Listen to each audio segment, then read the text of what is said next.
Radio Educación presenta Diabetes y yo.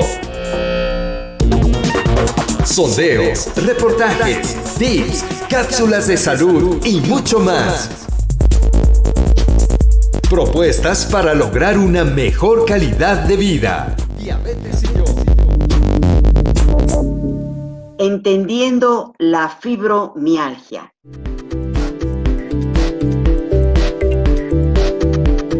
¿Qué tal, amigas, amigos? Bienvenidos a este programa Diabetes y yo, propuestas que pueden mejorar nuestra calidad de vida. Les saludamos como siempre, Gisela Ayala y su servidora María Eugenia Pulido, y hoy con un programa muy bueno. Eso lo anuncio desde el principio, es un tema que hemos tratado en varias ocasiones, dada su importancia, y es la fibromialgia, que es un trastorno que involucra el cerebro y el sistema nervioso. Su característica principal es el dolor que presenta la persona que ha desarrollado este padecimiento, y bueno, pues es el tema que vamos a desarrollar este viernes. Gisela, ¿qué tal? ¿Cómo te va? Muy bien, Maru, muchísimas gracias por acompañarnos, amigos. Otro viernes a las 12, siempre hay una cita para terminar bien la semana y continuar aprendiendo. Y sobre todo, Maru, me encanta poder estar contigo y con nuestros amigos radioescuchas, porque este programa está llevando información innovadora, reciente, y sobre el tema en cuestión, sobre fibromialgia. Creo que tenemos unos invitados increíbles que nos van a hablar justamente sobre lo que ha avanzado la investigación en materia de fibromialgia. Pero ¿qué te parece que antes escuchamos un reportaje al respecto y damos paso a la entrevista?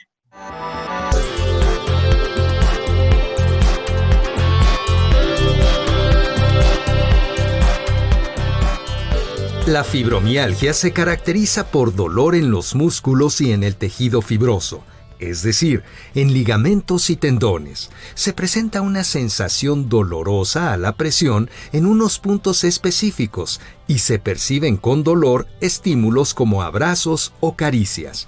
Además de dolor, la fibromialgia puede ocasionar rigidez generalizada, sobre todo al levantarse por las mañanas, y sensación de inflamación mal delimitada en manos y pies.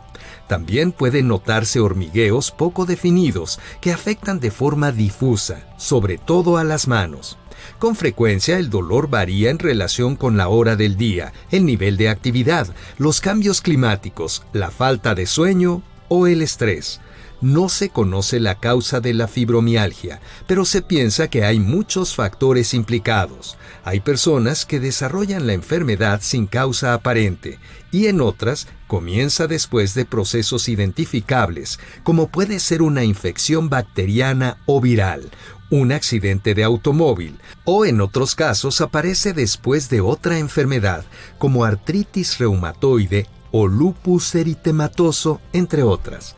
Como escuchará en el programa de esta tarde, la recomendación es que las personas con este tipo de síntomas busquen atención con un médico reumatólogo. La fibromialgia no tiene cura hasta el momento. El objetivo del tratamiento es disminuir el dolor y tratar los síntomas acompañantes para conseguir una gran mejoría en la calidad de vida de estos pacientes. También es importante identificar cuáles son los factores desencadenantes de brotes, realizar tratamiento de las alteraciones psicológicas asociadas, como ansiedad y depresión, además de hacer ejercicio físico suave diariamente. Quédese con nosotros para conocer más sobre fibromialgia, así como los avances que se han hecho para entender y atender este padecimiento. Acompáñenos en esta emisión.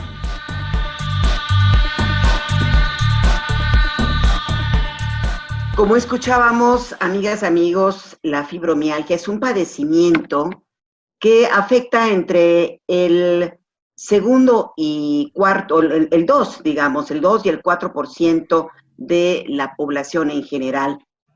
El asunto es que la mayoría de las personas que padecen esta condición son las mujeres.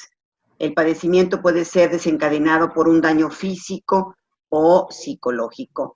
Y nos acompañan esta tarde dos expertos del Instituto Nacional de Psiquiatría, Voy a presentar a la doctora María Isabel Barrera Villalpando, que cuenta con una especialización en psicología y atención primaria en salud por la Secretaría de Salud. Actualmente es psicóloga especializada en el servicio de consulta externa en la Dirección de Servicios Clínicos de este gran instituto que es el Instituto Nacional de Psiquiatría Ramón de la Fuente. Bienvenida.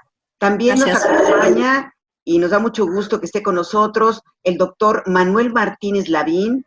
Él es médico cirujano por la UNAM, es médico internista, reumatólogo, que son los especialistas que ven este padecimiento, y forma parte del Sistema Nacional de Investigadores. Gracias a ambos por estar con nosotros. Gisela. Bienvenidos nuevamente, doctores. ¿Y qué les parece que nos ayudan a entender qué es exactamente la fibromialgia? Bien, si me permite, Maribel, comienzo. La fibromialgia. Como siempre, querido doctor, claro.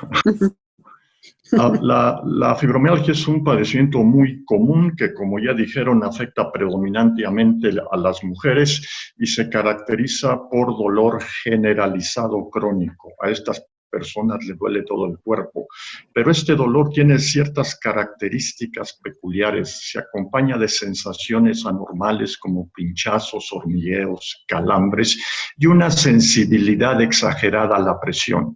A estas mujeres les molesta que les den una palmada, un abrazo o hasta la misma ropa interior les molesta. La fibromialgia también da una fatiga profunda que, a diferencia de la fatiga normal, no mejora con el reposo. De hecho, estas pacientes amanecen fatigadas, exhaustas. El sueño no es reparador. Hay problemas de inflamación del intestino, puede haber problemas urinarios y, para terminar la definición, es claramente un padecimiento relacionado al estrés. Y este estrés puede ser un estrés psicológico, historia de abuso, o un estrés psicológico actual, ¿verdad? Pacientes que son violentadas o pacientes que trabajan demasiado. La supermujer que trabaja dentro y fuera de su casa, que se encarga de todos, pero el estrés, aquí hay que enfatizarlo, también puede ser físico, un accidente automovilístico, puede ser infeccioso. Debo decirles que con esta epidemia de COVID ha tomado mucha relevancia otra vez estos padecimientos que antes no se entendían bien, porque hasta el 10% de las personas que han tenido COVID quedan con una fatiga profunda, adoloridas y con un síndrome parecido a la fibromialgia o al síndrome de fatiga crónica, que ahora se le denomina encefalomielitis miálgica. Hasta aquí mi definición de este padecimiento mal entendido aún entre los médicos. Doctor, ¿cómo podríamos distinguir este tipo de dolores que se diferencian a otro tipo de dolor muscular, dolor muy fuerte, dolor en los huesos? ¿Tiene una característica especial este padecimiento en cuanto al dolor, o sea, para poder diferenciarlo de otros tipos? Esa es una pregunta muy importante. Sí, las características que mencioné, de que se acompaña de sensaciones anormales y sensibilidad exagerada a la presión. Pero hay que distinguir la fibromialgia de otros padecimientos reumáticos que también provocan dolor, como son los diferentes tipos de artritis, como es el lupus eritematoso, el síndrome de Sjögren. Entonces, no es fácil diferenciar la fibromialgia de estos otros padecimientos. Por eso es que los médicos reumatólogos somos los que estamos mejor equipados para hacer el diagnóstico diferencial. Y esto es muy importante porque los tratamientos son diferentes. Muchísimas gracias, doctor. Y doctora Maribel, también se habla de los trastornos del sueño característicos de fibromialgia. ¿Nos podrías hablar al respecto? Claro, completando lo que dice el doctor Martínez Lavín, quizás después del dolor y de esta fatiga, este cansancio que no se repara tan fácilmente al descansar, creo que el siguiente gran síntoma serían los trastornos en el dormir las pacientes, y mencionamos, Gisela, las pacientes, porque la prevalencia, es decir, en quién se presenta más esta enfermedad, pues en el 90% de los casos son mujeres. El doctor seguramente ahorita hablará cuáles son las razones para ello, pero generalmente lo que ellos reportan es que duermen, pero no descansan. O sea, hay una alteración ahí importante. Desde la literatura, estudios de un gran autor, Moldovsky, lo que nos decía es que si bien alcanzan ellas a que la actividad de su cerebro llegue a un ritmo, una frecuencia que se llama ritmo delta, que es el típico del sueño profundo, sí, parece que las personas sí alcanzan a bajar a esta frecuencia, pero después hay una intrusión, se entromete lo que es el famoso llamado ritmo alfa, entonces salen como poco tiempo duran en sueño profundo, se mete este famoso ritmo alfa, que para una persona que está durmiendo debería descansar, pues implica un alertamiento. Además, como se dirá, bueno, hay una gran activación, una hiperactivación del sistema simpático en estas mujeres.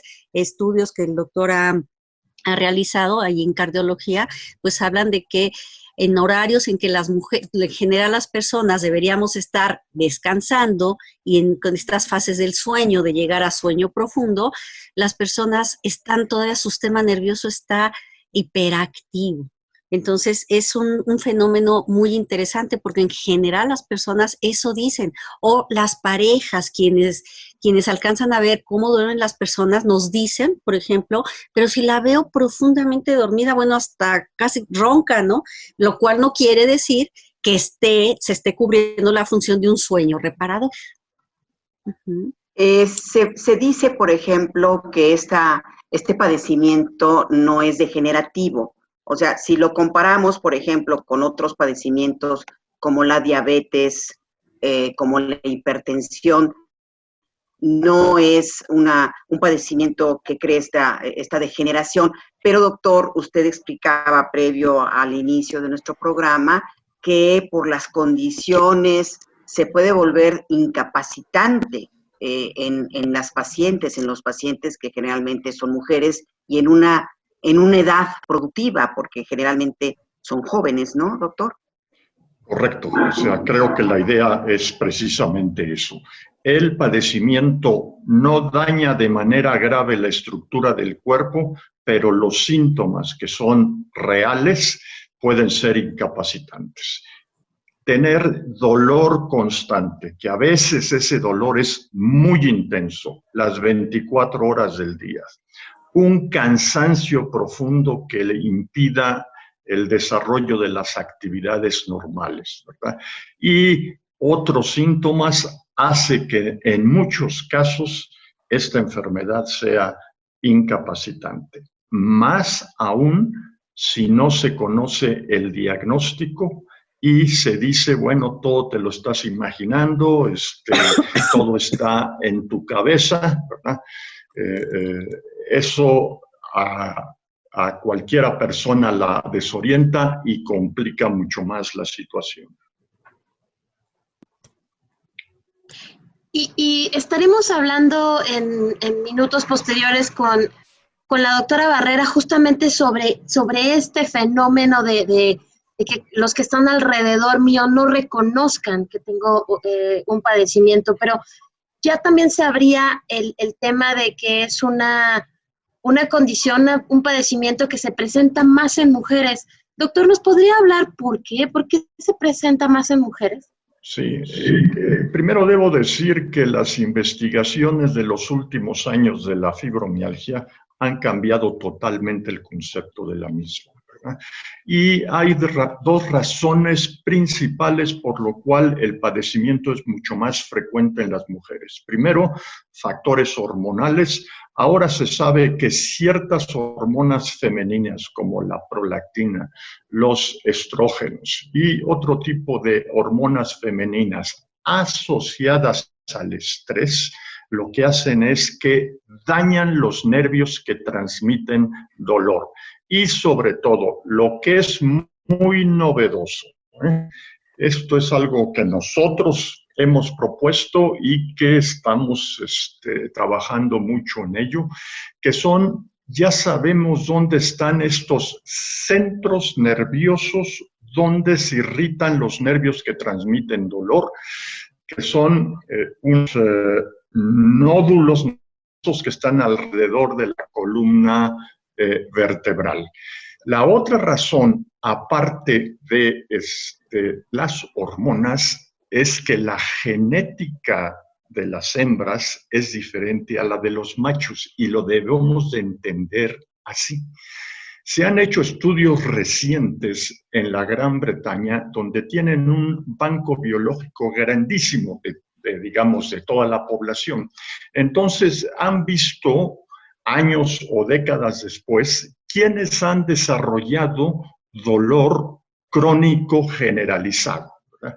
Y son mucho más las mujeres. Y este desarrollo está relacionado con genes diferentes que se expresan mucho más en las mujeres que en los varones. Y muy importante, estos genes se expresan precisamente en los núcleos de las células que transmiten dolor, donde están los ganglios de las raíces dorsales. Este es un conocimiento científico muy novedoso que valida el dolor de la fibromialgia. Y permítame un comentario adicional. Últimamente se han hecho biopsias de piel con tinciones muy particulares y se ha visto que los nervios delgados que transmiten dolor, que están en toda la piel, pero también en los órganos internos, estos nervios están dañados. Entonces, es una comprobación contundente que la fibromialgia es una verdadera neuropatía. Y nosotros, junto con investigadores del Hospital para Prevenir la Ceguera, el doctor Ramírez, hemos estudiado la zona más sensible de todo el cuerpo, que es la córnea del ojo. Y aquí no necesitamos biopsia, sino un estudio especial que se llama microscopio confocal, no es el estudio oftalmológico común y corriente, y se ha corroborado que hay daño a los nervios que transmiten dolor y el grado de daño a estos nervios se asocia con el grado de la intensidad del dolor. Entonces, esto ha cambiado radicalmente el concepto y valida los síntomas de la fibromialgia. En las mujeres, diversos tipos de estrés inflaman y dañan los ganglios de las raíces dorsales, donde están los núcleos de las neuronas que transmiten dolor al cerebro. Información muy novedosa, contundente, que está cambiando totalmente el concepto de fibromialgia. Doctor Martínez Lavín, ¿este padecimiento no se puede prevenir? ¿No podemos prevenir la fibromialgia? ¿Es ya te tocó y te tocó? ¿Hay una cuestión genética? ¿Se hereda? Todo eso es interesante saberlo, doctor. Muy buena pregunta. Lo que hemos encontrado es que hay cierta predisposición hereditaria, sobre todo en los, genes relacionados a las estructuras de nuestro sistema principal de respuesta al estrés, que se llama el sistema nervioso autónomo, que regula el funcionamiento de todos nuestros órganos sin que nos demos cuenta y también responde al estrés, ¿verdad? Ante cualquier estímulo estresante, estamos listos para la pelea y la huida y inmediatamente producimos adrenalina. Bueno, la enzima que se encarga de degradar la adrenalina, hemos visto que en muchas pacientes, por, llamémosle, defecto de fábrica, esta enzima no les funciona bien. Y entonces vienen predispuestas a desarrollar dolor crónico, ansiedad. ¿Qué sí se puede prevenir? Que es una muy buena pregunta, ¿verdad? Creo que parcialmente se puede prevenir en un subgrupo de personas con medidas de sentido común, porque hay clara asociación familiar. Entonces, obviamente, la madre me dice, oiga, yo veo en mi hija lo mismo que yo tenía. Desde chica estoy cansada, no duermo bien y tiene dolores del crecimiento, ¿verdad? ¿Qué puedo hacer? Entonces, aquí hay que decir que el medio ambiente hostil, porque nosotros los humanos hemos degradado el medio ambiente hostil, es lo que hace que sea tan frecuente la fibromialgia, porque entonces hay demasiados estresores externos, ¿verdad? Y también puede ser dieta, etcétera. Entonces, ¿cómo se puede prevenir? Con una vida sana, relajada, ejercicio, etcétera. En algunas personas esto se pudiese prevenir, pero no es algo tajante. Gracias, doctor. ¿Y cómo se llega al diagnóstico? Porque usted nos acaba de hacer un viaje excelente por lo que en estos años que tenemos con la emisión, hablando de diabetes y de otras condiciones, pues la primera vez que en este programa se habló de fibromialgia había poca investigación todavía y es maravilloso poder contar con estos avances con los que usted nos está compartiendo. Pero, ¿cómo se llega al diagnóstico? Porque lo que sabemos de nuestros amigos radioescuchas es que es complicado de pronto estos dolores, doctora Barrera, que como que no, pero como que sí, pero no me creen. Entonces, en la opinión de ambos, si pudieran darnos este camino por llegar a un diagnóstico certero de fibromialgia. Sí, bien. Dolor crónico generalizado, que generalmente incluye la cabeza, ¿verdad? Acompañado de sensaciones anormales, acompañado de fatiga que no mejora con el reposo, sueño no reparador e hipersensibilidad a la presión. Esto también acompañado con una neblina mental. Las personas con fibromialgia no se pueden concentrar, ¿verdad? Y esto ya hace el diagnóstico de fibromialgia, pero hay que entender que la fibromialgia puede estar asociada a otros padecimientos reumáticos. Entonces hay que descartar que exista algún tipo de artritis o que exista algún tipo de padecimiento autoinmune, lupus eritematoso, síndrome de Sjögren. La fatiga extrema al principio se puede confundir con esclerosis múltiple. Entonces, sobre todo en los primeros meses de tratamiento, es muy importante ver estas otras posibilidades. Hay que decir lo siguiente, ahora todavía no contamos con una prueba diagnóstica, pero los estudios que nosotros fuimos los primeros, digamos, a nivel mundial de hacerlos, de la microscopía confocal corneal, probablemente nos van a dar una prueba diagnóstica en donde se pueda decir sí, en esta persona los nervios que transmiten dolor están dañados, que es lo que todo mundo está buscando.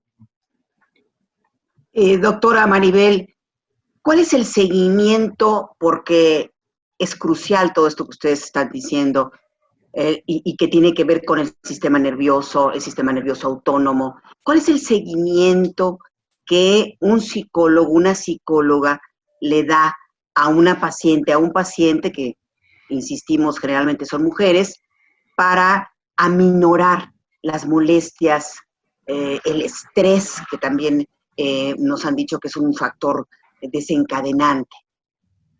Claro. Bueno, el tratamiento dentro de la psicología, yo manejo una aproximación, un modelo que se llama terapia cognitivo-conductual, y ahora la tercera ola, lo más actualizado de este modelo, se llama terapia cognitivo-contextual. Entonces, ¿en qué consiste básicamente en esto? Bueno, una serie de estrategias en donde ayudamos a las personas a identificar sus cogniciones, o sea, los pensamientos que tenemos en relación a algo, a un evento. Todos los seres humanos, lo que necesariamente hacemos todos los días, hablando desde este modelo, es pensamos, experimentamos emociones, o si se alargan, esto se llama sentimientos, y todos los días estamos teniendo comportamientos observables, audibles, objetivos, porque pensar también es un acto, pero es una conducta privada. Entonces, este modelo trabaja con la idea de ayudar a las personas a identificar cómo sus pensamientos se van a relacionar, influyen en nuestras emociones, en nuestros sentimientos, y esto guía a conductas, o por otro lado, dejamos de hacer ciertos comportamientos. Entonces, la idea en dolor crónico y específicamente en fibromialgia es partir del hecho de que como sabemos que es tan desconocida la enfermedad, tan rechazada incluso en el mismo ámbito de los compañeros médicos u otros colegas de la salud, entonces, ¿qué trabajamos a nivel de pensamiento y esto? Dar información. Trabajamos con la psicoeducación primeramente, e invitamos a los pacientes, a familiares, y hemos abierto estas sesiones que le llamamos psicoeducativas a público en general para dar información basada en evidencia de lo que es la fibromialgia y tratar de desmitificar. Hay que hablar de lo que no es.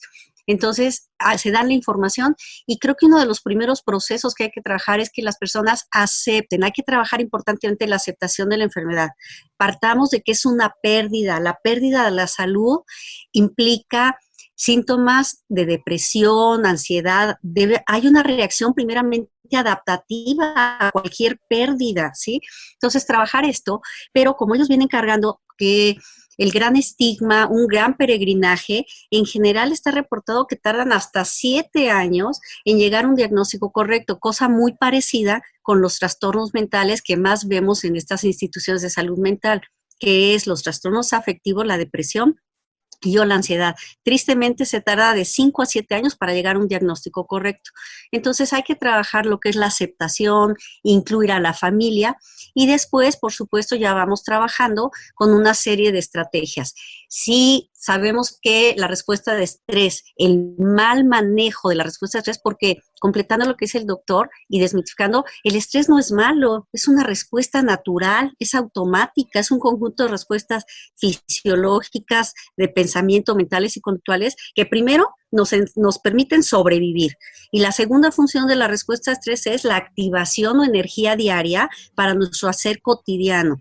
Entonces, más bien es el muy mal manejo del estrés, que tampoco se sabe mucho de lo que es este fenómeno. Entonces, el mal manejo del estrés, claro que va a impactar en el dolor, claro que va a impactar en todas estas consecuencias en la enfermedad.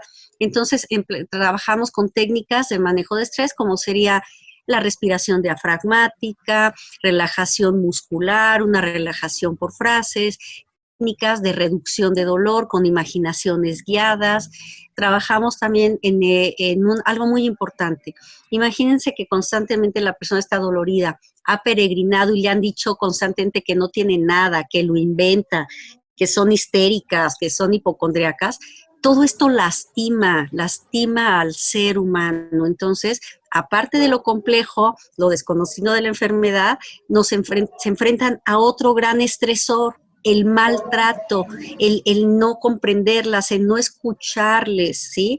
El no validar sus síntomas. Entonces, pues se trabaja mucho esto validando, como bien dijo el doctor Martínez, esto es real, las sensaciones son reales. Entonces, bueno, después trabajamos autoestima, fortalecimiento de comunicación, solución de problemas, una reestructuración y un reencontrarnos con el cuerpo, por así decir. Son como los grandes temas y estrategias que trabajamos. Muchas gracias, Maribel. pues es un tema muy importante. Estamos aprendiendo, siempre aprendemos mucho de cada uno de los temas que abordamos y les invitamos a escuchar nuestra siguiente cápsula, que son los consejos de salud, que siempre es parte importante de nuestro programa, y regresamos con nuestros invitados. Consejos de salud para una mejor calidad de vida.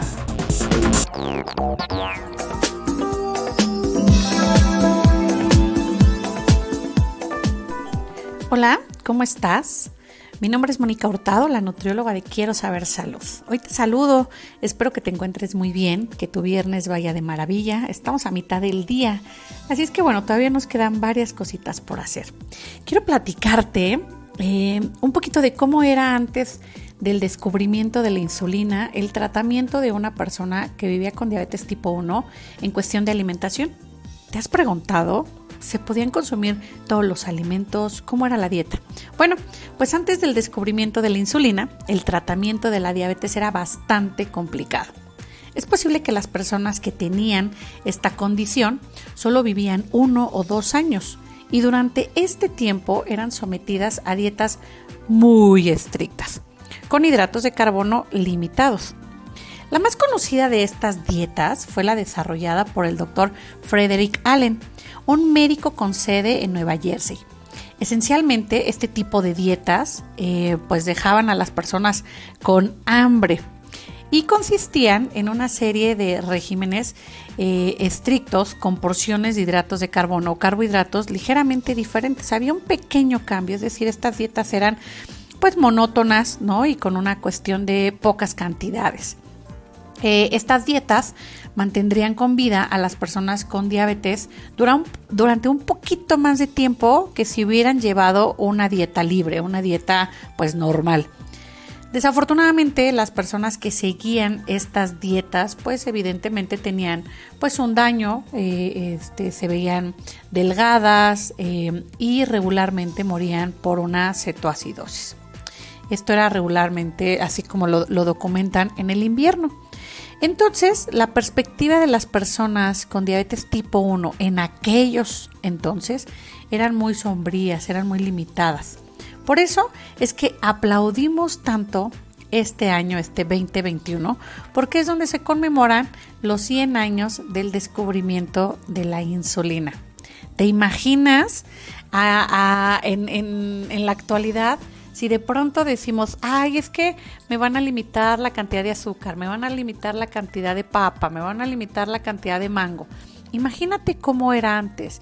Y eso que ahora pues podemos inyectar algunas unidades de insulina para contrarrestar la elevación de la glucosa que pueda haber en nuestra sangre. Entonces, hoy es buen momento de reflexionar y de valorar que todos los descubrimientos de la ciencia han servido para beneficio de las personas que viven con esta condición, por un lado. Por el otro lado, el equipo multidisciplinario, como somos los nutriólogos, los médicos, las enfermeras, el activador físico, todos jugamos un papel muy importante en el tratamiento de la persona que vive con diabetes. Siempre el pilar va a ser la persona. ¿Qué tan receptiva está? ¿Qué tan dispuesta está a llevar a cabo todas las recomendaciones que le damos los profesionales y los expertos? Así es que hoy valora que puedes consumir en tu dieta una rebanada de pan, que puedes incluir de pronto una cucharadita de mermelada sin azúcar, que de pronto puedes incluir en tu café algún sustituto de azúcar, que puedes comer una gelatina sin azúcar, que puedes de pronto beber una bebida con sabor sin azúcar. Es decir, regresamos a todo. El descubrimiento de la ciencia y la aportación de la innovación en los alimentos, así como de los medicamentos, nos llevan a tener estos beneficios y que podamos seguir gozando de una dieta que pueda ser completa, variada, suficiente e inocua. Yo me despido, soy Mónica Hurtado y nos escuchamos en una cápsula más.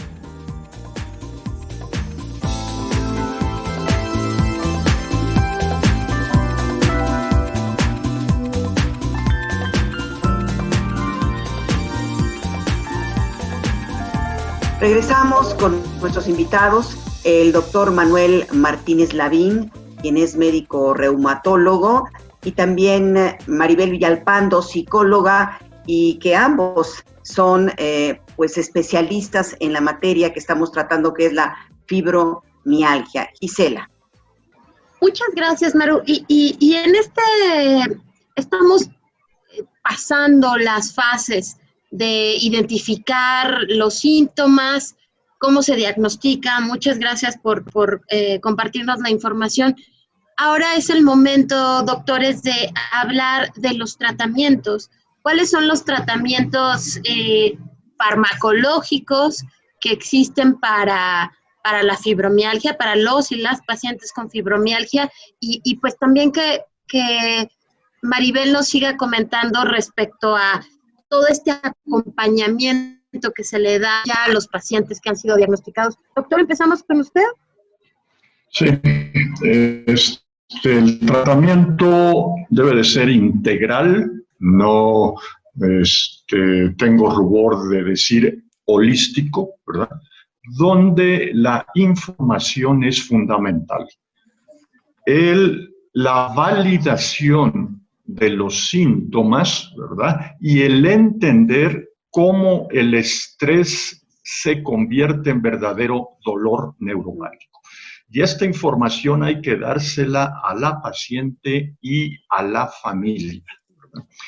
Y con esta información se empodera a la paciente y a la familia, y entonces ellos ya pueden tomar el papel protagónico en su propia rehabilitación. Hay que enfatizar el valor de las medidas no medicamentosas.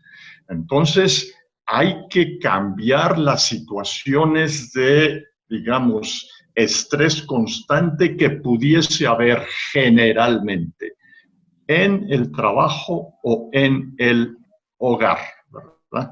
La participación de la terapia cognitivo-conductual, como la que nos está explicando Maribel, es fundamental.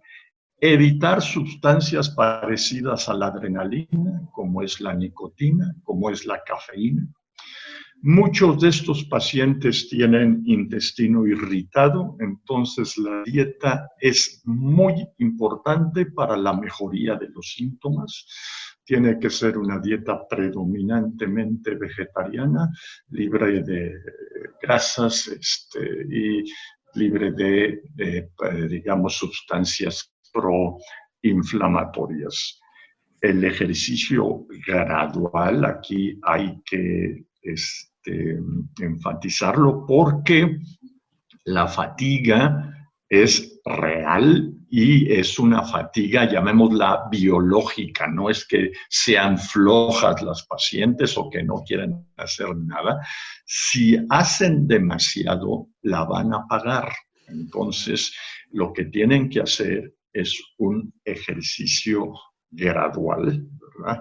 No hay que desechar ciertas sustancias naturales que pueden ayudar a la fatiga y al sueño, como la coenzima Q10 para la fatiga, diversos tipos de sustancias naturales, la valeriana y otras sustancias para ayudar al sueño. Y por último, llegamos a los medicamentos.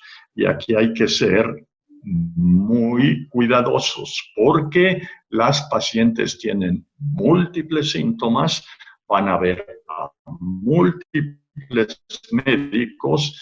Los médicos tenemos el gran defecto ahora que somos expertos de muy pocas cosas, somos especialistas y entonces referimos a la paciente a otro médico. Esto es costosísimo y la paciente termina con una verdadera farmacia en su casa. Hay que evitar la polifarmacia. Entonces se pueden utilizar con cuidado medicamentos antineuropáticos, medicamentos que ayudan a el sueño y, como hay asociada con mucha frecuencia ansiedad o depresión, este tipo de medicamentos. Todo con mucho cuidado y de manera personalizada, porque las pacientes responden de manera diferente una de otra. Hasta aquí mi comentario. Que es un padecimiento muy poco comprendido, muy poco entendido por los mismos médicos. Se ha avanzado mucho. Ustedes han dicho que hay descubrimientos importantes, que eso mejora los tratamientos y el seguimiento a este padecimiento. ¿Por qué es tan rechazado? ¿Por qué es tan incomprendida?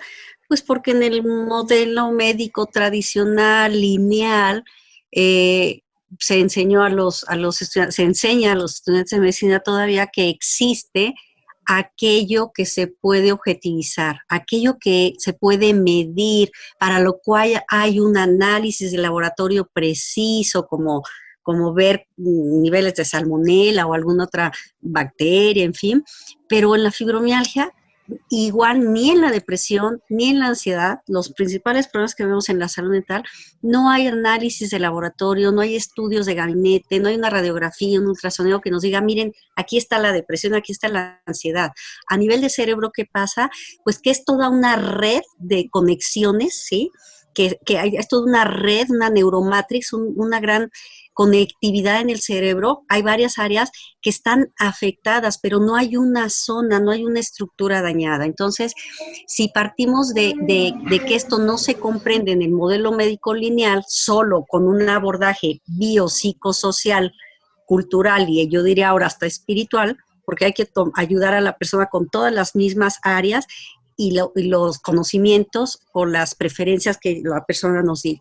Entonces, esto no se en la fibromialgia. La explicación de la fibromialgia y, por lo tanto, el manejo no se puede abordar desde ese modelo. Tiene que ser multifactorial, un modelo biopsicosocial que nos permite entender que en la depresión, la ansiedad y, sobre todo, en dolor crónico en fibromialgia, no hay una razón que explique. El doctor ya tocó todos estos aspectos de cierta predisposición, de esas alteraciones en el sistema nervioso, que hace que ellos sientan mucho más el dolor, se llama hiperalgesia. Ese otro fenómeno de alteración en el sistema nervioso, que es la alodinia, que es que ante estímulos que no deberían causar dolor, ella sí los tiene. Esto es clarísimo, habla de las alteraciones, toda la disautonomía, pero no olvidar que existen estos fenómenos que no tienen una comprobación objetiva. Entonces, esto lo ha dificultado. Si aparte partimos de que algunos de los factores que se encuentran en las historias de nuestros pacientes es historias de muchos tipos de abuso, no solo sexual, el físico, el emocional, muy violentadas, pues vienen con estas alteraciones en esta etapa del desarrollo, ¿no? La infancia, la adolescencia, donde hay un gran crecimiento de redes sinápticas, de conexiones. Sabemos que en la infancia y la adolescencia hay poda sináptica, se eliminan conexiones que no son importantes para dejar aquellas que son prioritarias. Entonces, un niño, un adolescente ya va grabando recuerdos de muchas experiencias adversas. Entonces, el eje hipotálamo pituitario adrenal, conexiones nerviosas, endógenas, inmunológicas, se va viendo alterado. Y esto hace que entonces las personas, ante estresores también actuales de violencia, pues reviven estas experiencias. Hay revictimización. Entonces, esto es muy doloroso porque si entonces profesionales poco sensibles y con poco conocimiento de esto que ocurre en dolor crónico, pues no se detienen para decir que inventan, que están manipulando y demás. Entonces, imaginen el impacto. Esto es importante, el impacto que genera. Por eso cuidamos mucho todos estos aspectos de cómo escucharles y cómo seguir validando que es real. Yo mencionaría brevemente dos razones. Primero, consejas, no consejos, consejas, o sea, esos mitos que persisten, de que la fibromialgia no existe. Y les enseñaron en la escuela de medicina que la fibromialgia no existe, que son mujeres histéricas. Y detrás de todo hay una misoginia de la medicina científica tratando de utilizar paradigmas masculinos para explicar enfermedades femeninas. y eso no se debe de hacer. Y como bien dice el doctor, o sea, podríamos resumir también un gran desconocimiento. Afortunadamente en medicina, bueno, por ahí algunos capítulos, a lo mejor en la materia, ya libros están tocando eso. ¿Qué les puedo decir a nivel del área de salud mental? Psiquiatría y psicología, de estos problemas, estas condiciones médicas inexistentes. Entonces, falta mucho por hacer. Y por eso este programa Diabetes y Yo se siente tan complacido de poder dar voz a especialistas como ustedes que dan un tratamiento integral y que están sentando las bases. Tenemos radioescuchas que son también profesionales de la salud, entonces, pues eso, informarse y las familias y las personas con la condición o que sospechan del desarrollo de la condición, pues eso, informarse, buscar a los especialistas. Y aquí quisiera hacer un alto en el camino. ¿La fibromialgia tiene cura? ¿Se ha encontrado que en algún momento, una vez que se entienda mucho más, se podrá llegar a una cura, doctor Martínez Lavín? Yo creo que, digamos, en el futuro próximo, más que una cura, debemos de pensar en una mejoría a alcanzar una buena calidad de vida. Muy bien, Así. y para finalizar también, porque el tiempo luego nos persigue, hablar nuevamente de los tratamientos que hoy en día existen para este padecimiento, por favor. Lo que a mí me gustaría tocar es una pregunta que surgió acerca de que si hay alguna similitud entre la fibromialgia y la diabetes, ¿verdad? Y aquí hay dos puntos muy importantes de similitud que validan los síntomas de fibromialgia, ¿verdad? Uno es la neuropatía. Los pacientes con diabetes de larga evolución pueden tener una neuropatía sensitiva que altera muchísimo su calidad de vida, ¿verdad? Generalmente esto es a nivel distal, en los pies, ¿verdad? Con una molestia que realmente altera la calidad de vida. Ahora, imagínense este dolor no solo en los pies, sino en todo el cuerpo. La misma neuropatía que se ha encontrado en la diabetes, que es la neuropatía de fibras finas, es lo que se está encontrando en la fibromialgia. Pero aquí, insisto, es generalizado. Segunda similitud, una alteración en el sistema nervioso autónomo, ¿verdad? Entonces, esto es claro en la diabetes. Los pacientes tienen esta alteración y pueden tener alteraciones de la presión arterial, del sudor, etcétera, ¿verdad? Lo mismo sucede en la fibromialgia. Entonces, sí hay similitud entre los dos. Y ya para despedirnos, Maribel, doctor Martínez Lavín, ¿cuáles serían las recomendaciones para poder identificar y poder llegar a un diagnóstico certero? Ok, bien, hay esperanza, se está avanzando muchísimo en la investigación, el tratamiento debe ser integral, afortunadamente varios especialistas ya se van integrando, por supuesto la participación de los pacientes y los familiares es fundamental, no hay que centrar todo tampoco, no hay que hacer de la fibromialgia el miembro principal de la familia, ¿sí? Hay que saber que hay tratamientos, cualquier cuestión que noten de estos síntomas que hablamos, dolor, cansancio crónico, acudan a un médico internista, reumatólogo, por supuesto, también, y afortunadamente ya psicólogos, psiquiatras también se está difundiendo más todo esto, porque no hay que confundir tampoco la depresión con la fibromialgia. La depresión, en la depresión se comparten muchos de estos síntomas, entonces acudir a especialistas, saber que hay esperanza, y que si juntamos los esfuerzos, podemos salir adelante. Todos estos conocimientos, vocación y actitud, de verdad seguiremos avanzando. Doctor Martínez Lavín, por favor. Sí, yo terminaría, digamos, con un tono optimista en el sentido de que las nuevas investigaciones están revolucionando el conocimiento de la fibromialgia, ¿verdad? Y lo que estamos investigando ahora es precisamente la pregunta que yo considero fundamental en la fibromialgia. Es cómo y dónde diversos tipos de estrés se convierten en dolor neuropático. Se pueden diseñar analgésicos mucho más finos para, con mucho menos efectos indeseables para aliviar el dolor de la fibromialgia. Y esto ya se está haciendo. Entonces, hay una gran investigación a nivel internacional y va a cambiar el panorama de la fibromialgia. Entonces, hay razón para el optimismo. Doctor, y siguiendo en esta línea de su conclusión, ¿podría hablarnos de esta investigación que está haciendo en conjunto con el Hospital de la Ceguera sobre qué es lo que sigue? Y pues, por supuesto, un honor que usted nos pueda hablar sobre esta investigación.